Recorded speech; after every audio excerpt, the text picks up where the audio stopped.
जैसे वृंदावन में हमारे श्रीनाथ जी के अष्ट सखा हैं, ऐसी जगन्नाथपुरी में श्री जगन्नाथ महाप्रभु के भी पंच सखा है, 5 सखा, और उनके एक सखा हुए श्री बलराम दास जी।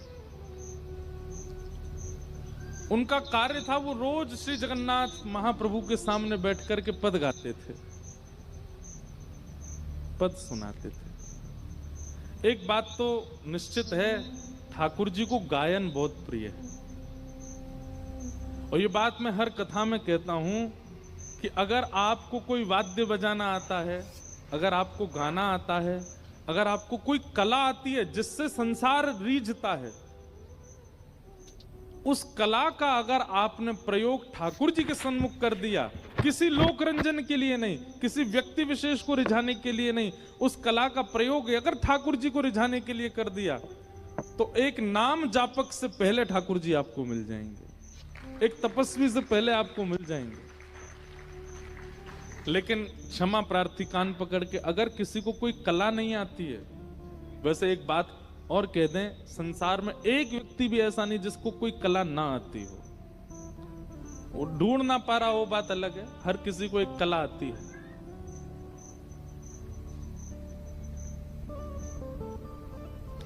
उस कला का प्रयोग संसार के लिए ना करके अगर ठाकुर जी के लिए कर दे, उससे ठाकुर जी रीझ जाते हैं, और उसमें संगीत सर्वोपरि है।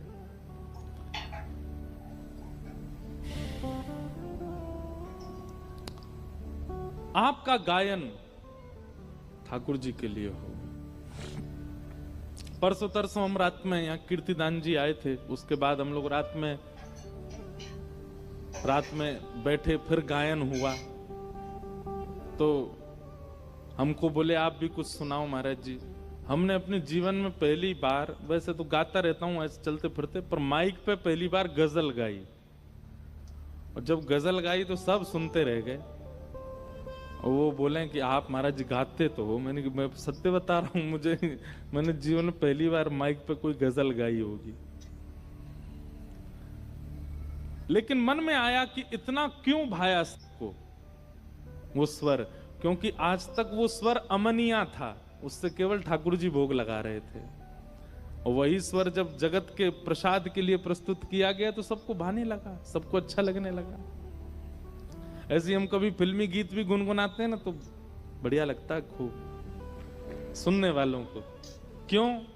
क्योंकि ये वाणी अमनिया है, ये संसार के प्रयोग में जाती कम है, ये ठाकुर जी की भोग में ही रहती है। कभी कभी जब संसार के भाव में जाती है तो फिर उसका स्वाद अलग ही लगता है। हम खुद ही पढ़ाई कर रहे हैं, पर ये एक बात बता रहे हैं आपको कि गुण का प्रयोग यदि ठाकुर जी की सेवा में ही अधिक होता है ना, तो वो गुण भोग की भांति प्रस्तुत होता है, पर वो जिसके सामने जाएगा उसका कल्याण ही करेगा। तो श्री बलराम दास जी ठाकुर जी के सामने संगीत की सेवा करते थे, जगन्नाथ महाप्रभु को रिझाते थे।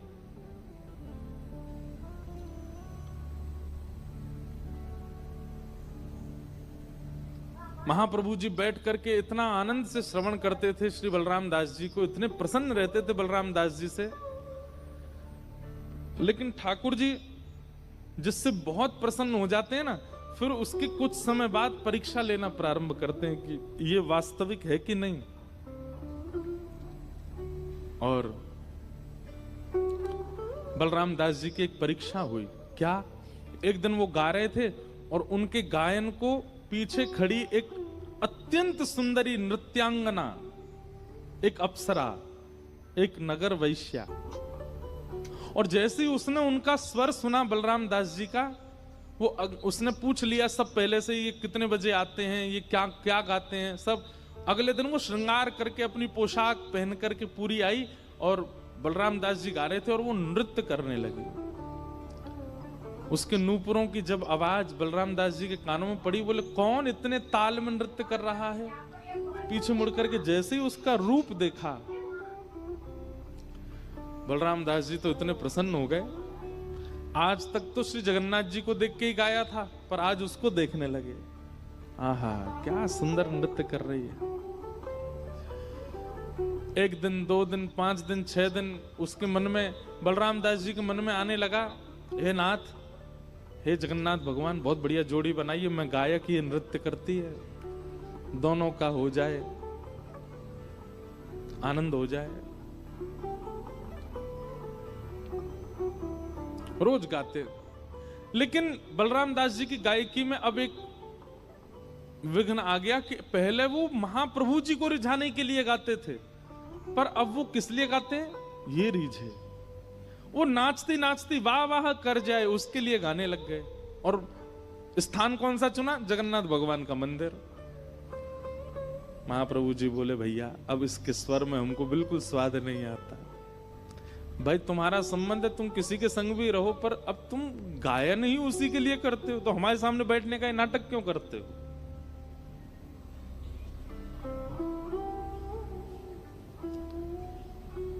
कितना ठाकुर जी को कभी कभी कितना कष्ट देते हैं ना हम लोग। आप किसी के घर गए और उस व्यक्ति ने, आप मेहमान हैं, आपके लिए नहीं बनाया है, अपने बेटे के लिए, अपनी बेटी के लिए भोजन बनाया, उसमें से कुछ अंश आपको दिया, तो कहीं कहीं अपराध, अपमान बोध होता है कि नहीं अपने को? मानिए चाय बनी, आप मेहमान हैं और चाय लेकर के आई, अपने पति को दी, ठीक है, लेकिन तुरंत आपको खाली गिलास दिया, और खाली गिलास देकर के पति के प्याले में से थोड़ी सी आपके में कर दी, बोले लो पी लो, हाँ ले तुम पियो। कितना अपमान लगेगा भाई कि हम मेहमान हैं, हमको उसके गिलास में, अरे ऐसा क्या हो गया भाई? मेहमान को पहले प्रस्तुत किया जाता है, जिसके लिए सामग्री अर्पित की जाती है। ठाकुर जी को हम कितना कष्ट देते हैं। हम 56 भोग पधराते हैं ठाकुर जी के आगे, पर 56 भोग में सामग्री वो होती हैं जो चाचा जी को प्रिय है, जो पत्नी को प्रिय है, जो बेटी को प्रिय है, जो बेटा को प्रिय है। ठाकुर जी को बर्गर, पास्ता, पिज्जा भी लगा दिया है भोग में। और हम दूर खड़े, जब आरती हो रही है तो बच्चों के मुंह में पानी आ रहा, कब ये उठे हम खावें। ठाकुर जी कह रहे मेरे को तो केवल बहाना मात्र बना लिया है कि इनके सामने धरना है, बनाया तो उसके लिए है। कितना कष्ट देते हैं हम ठाकुर जी को।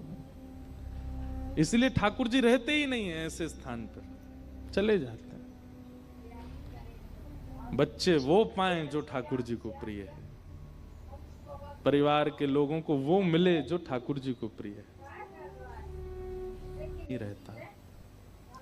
यहां पर श्री बलराम दास जी को सेवा मिली है ठाकुर जी के सामने, सेवा गायन करने की, और इतने वर्ष बीत गए ठाकुर जी के आगे आगे गाते गाते, फिर भी उनकी स्वेच्छा प्रकट हो गई कि अब वो ठाकुर जी की जगह उस वैश्या को रिझाने के लिए गाते हैं, और वो भी ठाकुर जी के सामने, वो भी लाइट जला के। ठाकुर जी के सामने ही कर रहे हो, तो दंड भी फिर वैसा ही मिलेगा। ठाकुर जी के सामने जब आप कुछ अनीत कृत्य करते हो, उनके संरक्षण में रहकर के कुछ करते हैं ना, तो फिर ठाकुर जी करने देते हैं और जितना हो सके व्यवस्थित होने देते हैं, अंत में पकड़ते हैं फिर। तो बलराम दास जी जैसा जैसा चाह रहे थे वैसा वैसा सब हो रहा था। रोज गाना चाहते, वो रोज आ जाते। गाने के बाद उनका मन होता है इससे बैठ के थोड़ी बात करूं, तो वो बाहर प्रतीक्षा करती हुई मिलती, उससे बैठ के बात करते, कभी भोजन करते, कभी संग घूमने जाते। नाम था, वो वैश्या थी, नगर वैश्या थी। अब तो बलराम दास जी का ये रूप हो गया कि अब वो आती थी तभी स्वयं आते थे, वो जाती थी तो खुद का भी मन जगन्नाथ जी के सामने लगता नहीं था। जैसे ही वो गई तो फिर उनको रोता था, अपने सब पत्र पुष्प सब इकट्ठे करते और ये भी चलते बनते।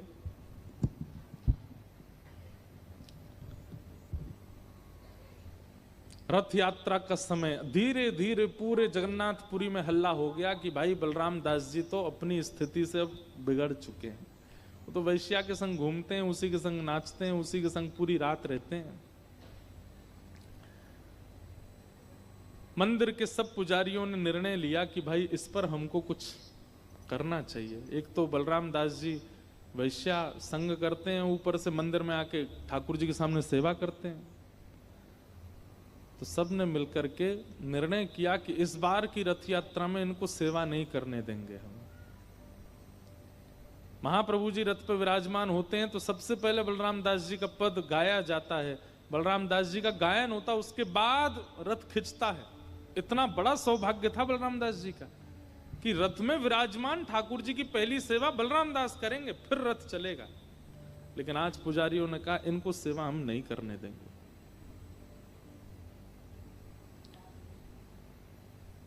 रात भर वैश्या का आस्वादन, उसके रूप का, स्वरूप का, उसी के संग रहते।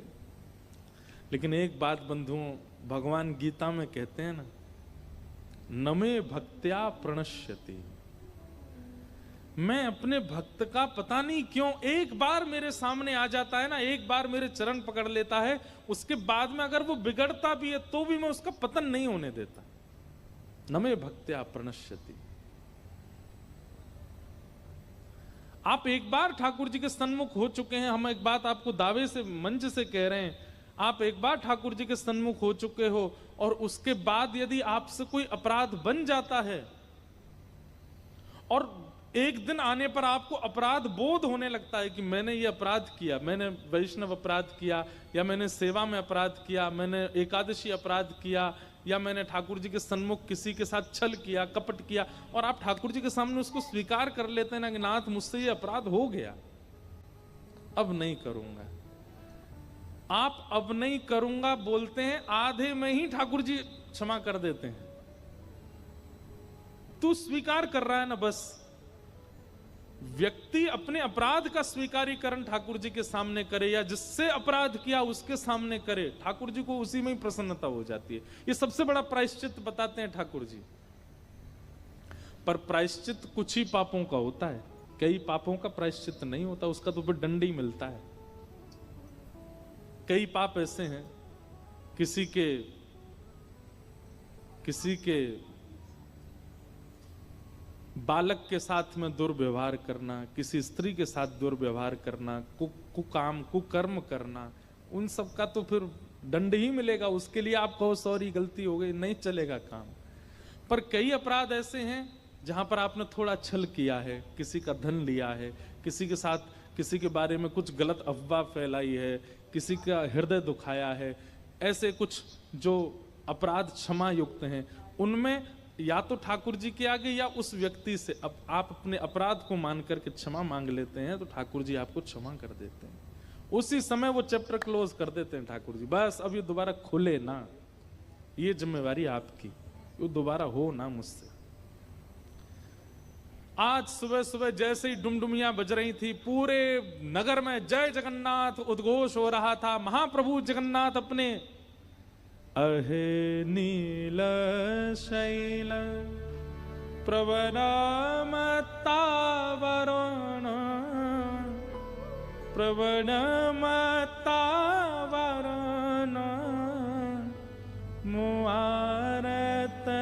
मुआरतनलिनी बनकु कर दलन आहे नील शैल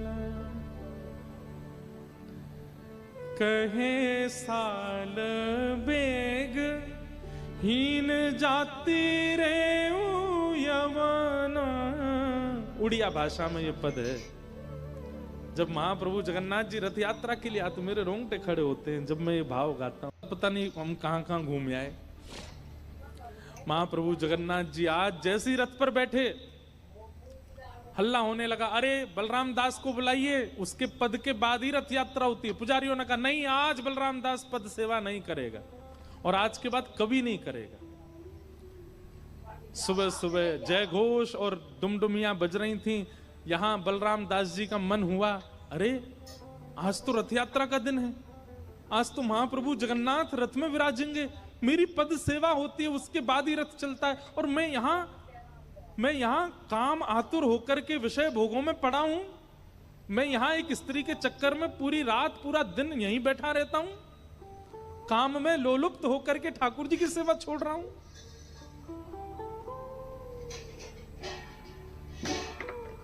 तुरंत स्नान करके रोते बिलखते जा रहे हैं, नाथ मुझे क्षमा कर दो, मैं क्यों नहीं समझ पाया कि मेरा जीवन तो आपकी सेवा के लिए, मैंने क्यों किसी और को अर्पित किया। जैसे ही पहुंचे जगन्नाथ महाप्रभु के रथ के सामने, पुजारियों ने कहा धक्का दो इसको, दूर करो, ये दर्शन का भी अधिकारी नहीं है, वैश्यागमन करता है।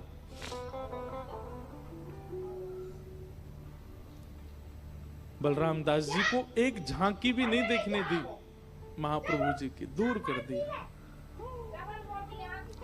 मुझे देखने तो दो, मैं सेवा नहीं करूंगा, दर्शन तो करने दो मेरे महाप्रभु का। बोले तू उसका भी अधिकारी नहीं है, जा उसी के दर्शन कर जिसके पास रहता है।